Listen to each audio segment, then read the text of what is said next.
Hi, I'm Maria Thea Harris, or Velo Sews on social media. Welcome back to Sew Over 50's podcast on Sew Organised Style. Make sure you like and subscribe Sew Organised Style podcast on your podcast app and on YouTube. You must get it all the time in the circles we talk with, where people doubt their sewing skills is one thing. Someone will say, oh, I'm a beginner, but actually they're intermediate because they've been sewing for 2-3 years, but they just have this tendency to doubt themselves.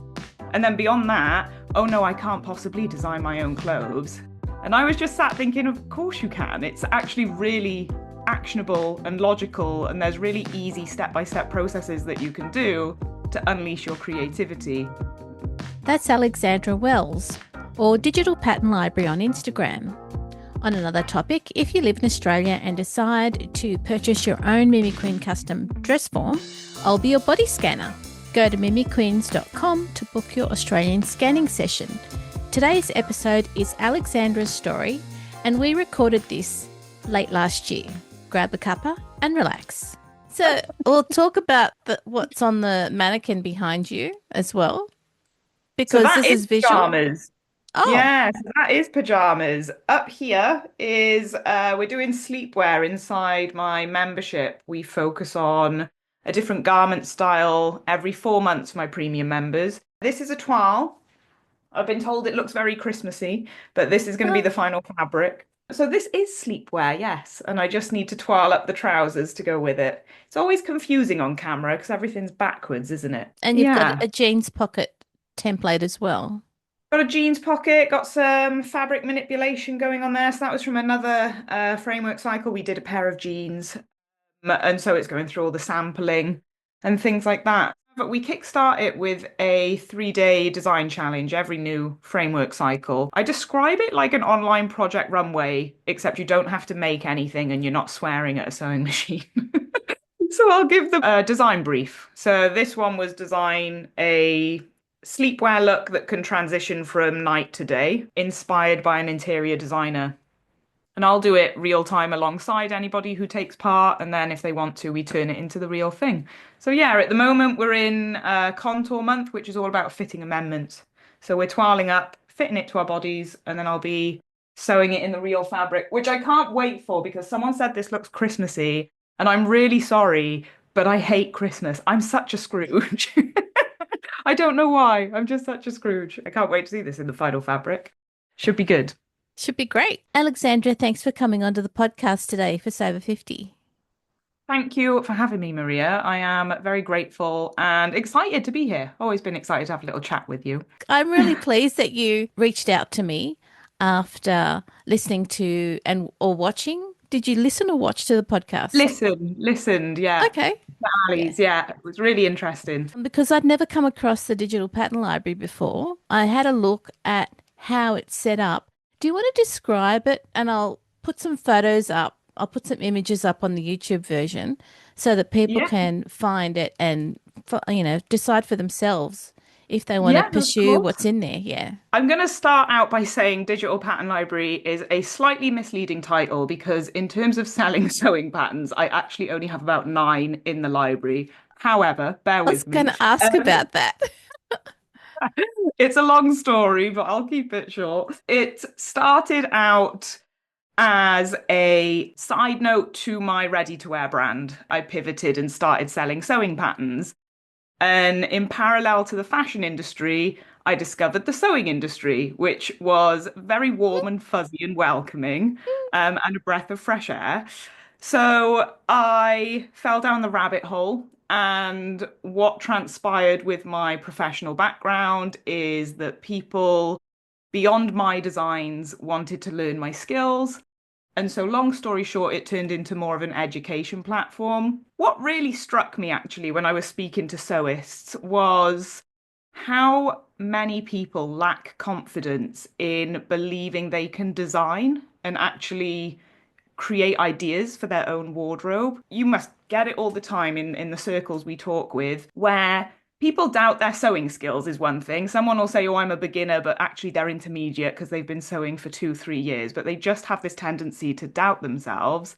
And then beyond that, oh no, I can't possibly design my own clothes. And I was just sat thinking, of course you can. It's actually really actionable and logical, and there's really easy step-by-step processes that you can do to unleash your creativity. And so beyond the sewing patterns, I just thought, who better to design the clothes you wear than the wearer themselves? So instead of relying on my design aesthetic or, I'm not throwing anyone else under the bus, but other sewing patterns design aesthetic where you can only select the fabric and the color, but you still have to play into their role of what the design is, Yeah. why not design it yourself? And so Digital Pattern Library, DPL is abbreviation, evolved into the DPL Atelier, which is a fashion membership that teaches the entire process from design through to drafting to your measurements, through to fitting, through to professional construction. And that is the journey of it, really. So I still do want to, bring out sewing patterns, but what my community needed from me felt more like education, which is where I've been pulled to. So the sewing patterns are there. They're just not being fired out at fast fashion pace, which is fine by me. I liked how you've got a mix of, okay, so the patterns are at the top, and then there were the classes, which I assume would be there. But then you Mhm. also had the resources and you had bundled them. Can you describe what that's all about and why you did it? The Fashion File Pact actually originated from my time at university. It's one of the first things they had us do, but in university it was called a technical folder, which, blah, Mhm. boring name. So I just thought a fashion file pack is basically bite-sized methods and techniques across sewing and construction and pattern drafting that I originally created as bonuses to my sewing patterns.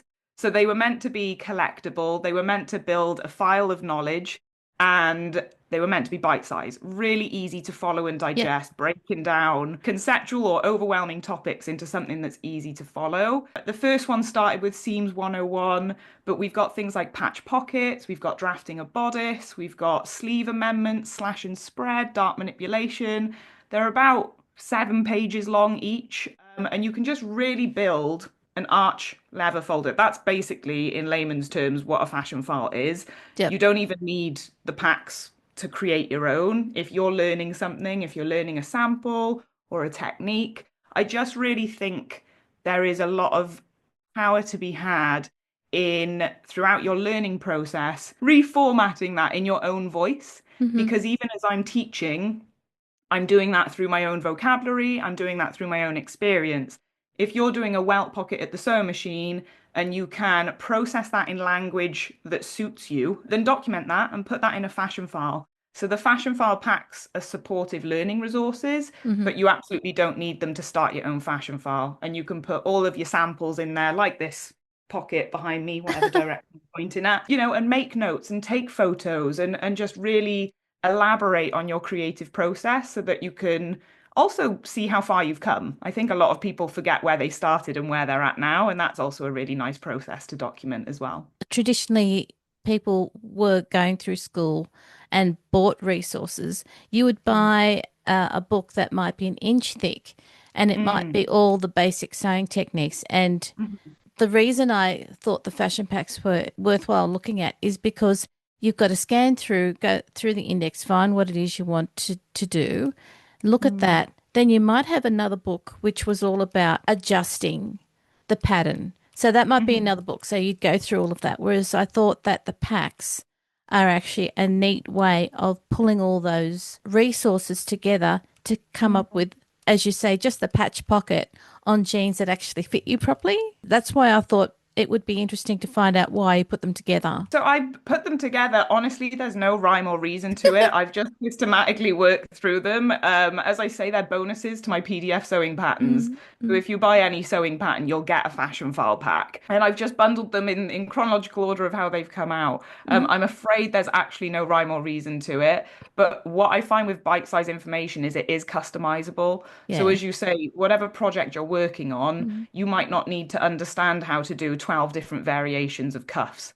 So you can kind of pick out what you need and build upon it that way. All of this information, as I say, is readily available. The same message can be repeated, but if it's repeated in the right format for somebody, then that's what sometimes makes it click.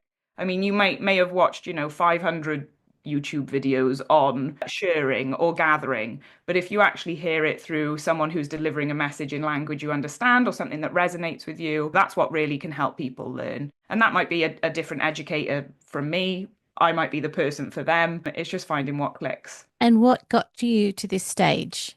So this is all about your story now. It's been a funny old journey.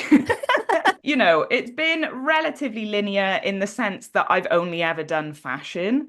Mhm. But I'm being completely honest with you. I've only ever done fashion because I wasn't aware of other options before me. So I don't know if you can tell through the accent, but I am Welsh, grew up in Wales, grew up in a rather small school. And whilst I was academic, I obviously was very creative as well. But because I didn't want to do science, they didn't really have much of a broad horizon on what I could do with my creativity. And so, long story short, I kind of fell into fashion. I went to university, and my first day at university, I didn't even realize there was other degrees beyond fashion design. Didn't realize you could do promotion imaging, journalism, had no idea. But I'm also a very stubborn person. So once I was on the path, I was on the path. And anybody who has had the privilege, and it is a privilege, of studying fashion will understand how expensive that is as well, because you're buying material, you're hiring models. The runway show we had to do for our final collection, you're buying 6 pairs of shoes for 6 models. It's expensive. And then I became even more stubborn because I realized how privileged I was to be studying fashion when a lot of people don't have that opportunity. I joined the industry. That was a big wake up call. I've worked for couture houses. I've worked for a luxury streetwear brand, which was quite a rough wake up call. And I found myself in a position where I had fallen out of love with the industry and the reality of the industry, ethically, sustainably. And with a little bit of money left in my pocket, I had to either leave London, which is where I was living at the time and working, Mm. and move back to Cardiff. I love Cardiff, but it isn't the most fashion forward city. Don't come for me. And I decided to give it one last punt at doing something meaningful with clothes. When I grew up, my mum had MS. She was wheelchair bound. When I was 16, I was diagnosed with scoliosis. During my time in the industry, I was used as a fit model a couple of times until they found out that I had scoliosis, and then that clearly couldn't be used ever again. And so my dissertation at uni was all about fashion and society's ideologies of beauty fail those who are physically disabled. But once I joined the industry, I realized it actually fails all of us, really.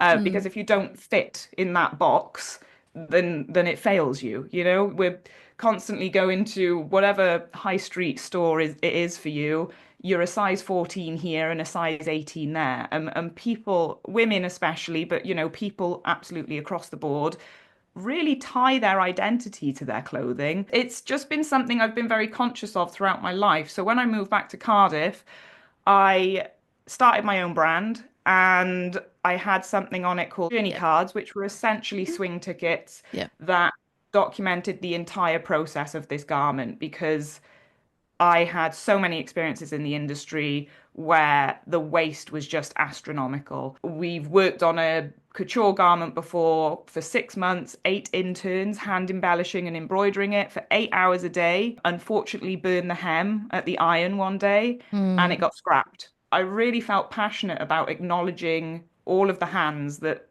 created these garments. The premise was to reconnect my customer to their clothing. I wanted them to understand that a $3 or a £5 t-shirt isn't normal. Like, if you understand what goes into it, Mm. something's gone wrong along the way. And I garnered quite a lot of award recognition for that brand. And the journey cards, were a really good marketing point. But the moment it began to scale, I'm sure everyone knows what's coming. Journey cards are quite hard to keep on top of with a growing supply chain. And so Yeah. trying to find the name of the farmer that grew the crop that made the textile in an already smoke and mirrors elusive Yeah. industry Yeah.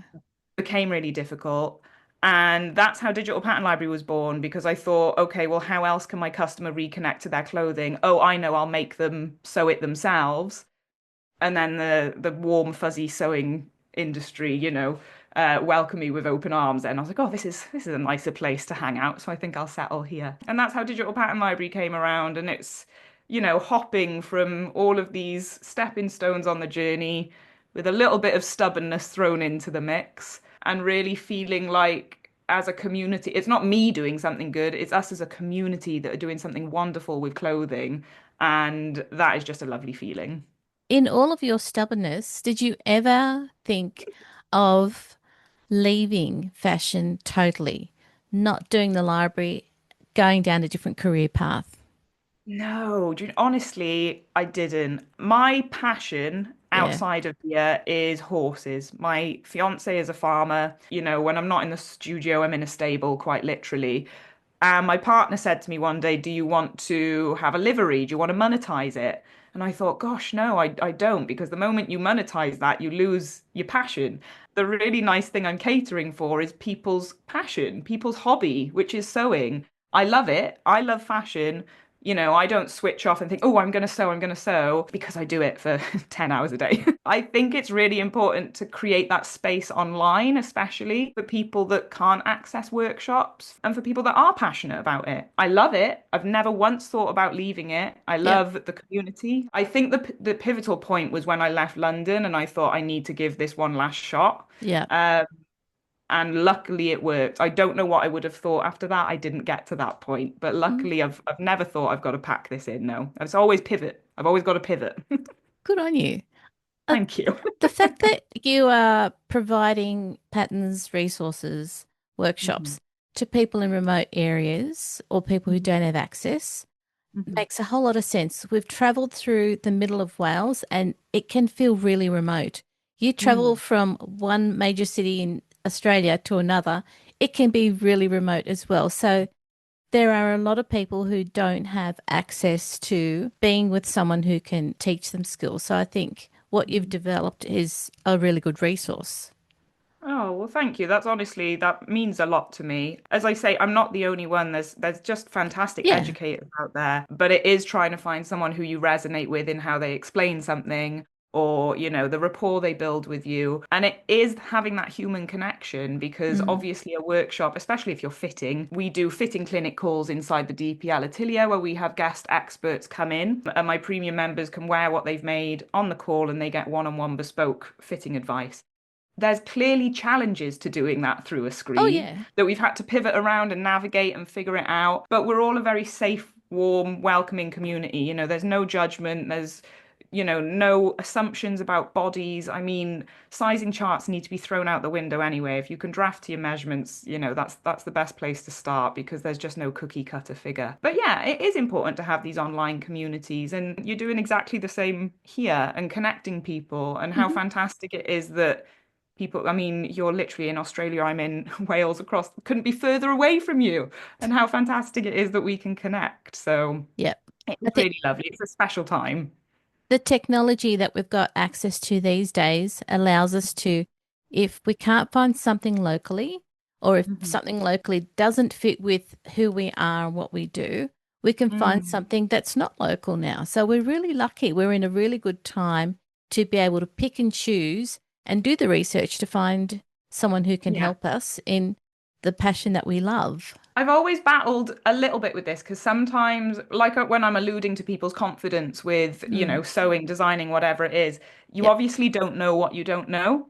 And so it's our responsibility, as educators to encourage that and build that confidence in people as well. If you don't know what you don't know, you don't know what to search for. You might not know what the fitting issue might be, which Mm. is why it's so important to have that one-on-one human interaction because you Yep. can really get lost down the rabbit hole of YouTube, can't you? It doesn't mean that just because it's on YouTube, it's correct. And then the other day, I was thinking, what was it that made the teachers at school the actual correct way of doing things?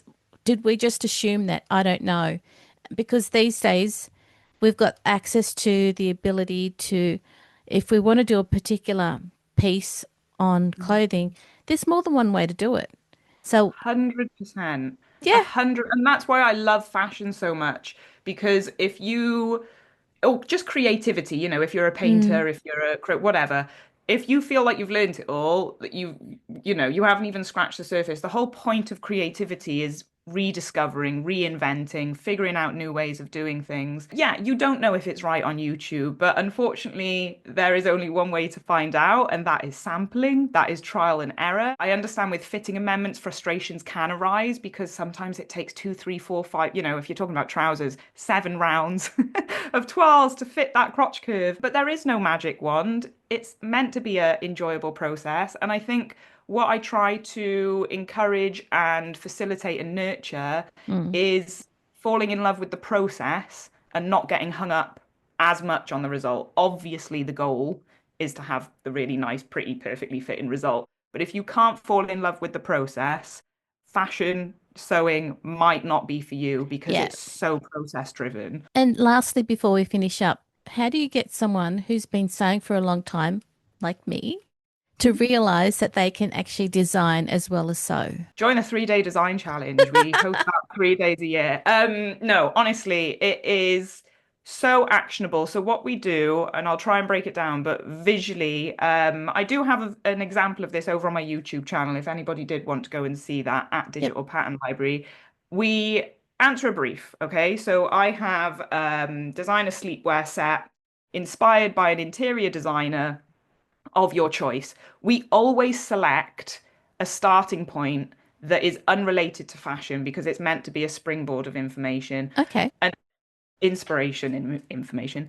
As you've just alluded to, Maria, there's more than one way of doing this, but the 3-day design challenge really condenses it into beginner friendly and actionable steps. You could take this beautiful mug and you could turn this into a sleeve design through looking at the silhouette, through looking at the color, and through looking at the texture. I mean, that could translate, the sheer ceramic of that could translate to a leather.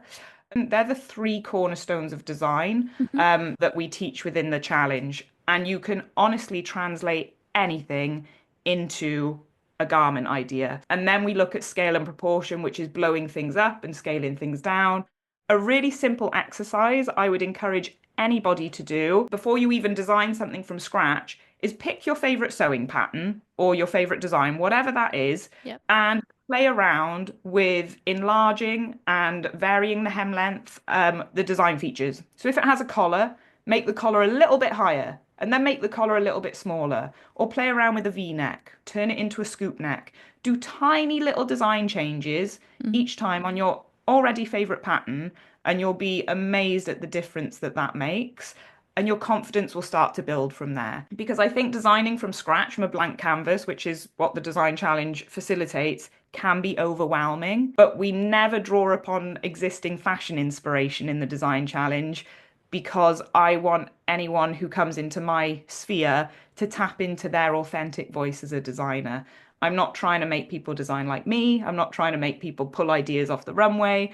I'm really trying to tap into who they are and what they want to have in their wardrobe. So many actionable steps. Just play around with design details and scale it up, scale it down, move a pocket from the left chest to the right chest. Something as simple as that Mm. is designing. Sounds very actionable, as you said.